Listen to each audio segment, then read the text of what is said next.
What I would kill to be a kid again and avoid being bombarded with the stresses of everyday life. Learning the basics begins with crawling, then walking, and then eventually running. For the Raptors, they just had to understand the fundamentals of playing the game of basketball as a kid again. That just meant throwing your hands up in the air, bending those knees, and, well, playing a little bit of defense.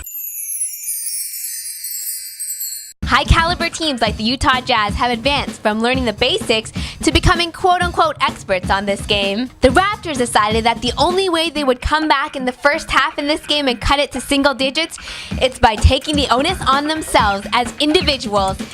I'm sure that was really painful to watch. Although the Brazilian blur Leandro Barbosa did make some nifty moves to the rim, it was Paul Millsap and the Utah Jazz that demolished the Raptors' zone defense.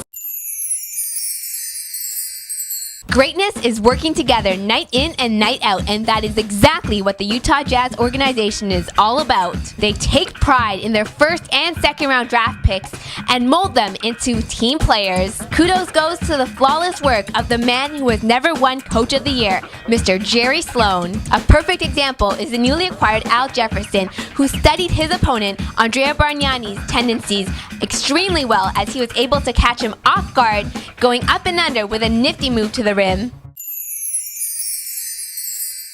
That players-only meeting in the locker room did rejuvenate the squad. They went back to the fundamentals and played great interior defense. But they worked so hard and tirelessly to come back into this game and cut it to 1 point going to the final quarter. But they were exhausted. Familiar story, huh? The fifth-year pro CJ Miles' actions spoke louder than words as he torched the Raptors from the perimeter. I'm telling you, that basketball book of fundamentals just went over the Raptors' heads. The always talented Deron Williams wasn't shy to expose his swagger.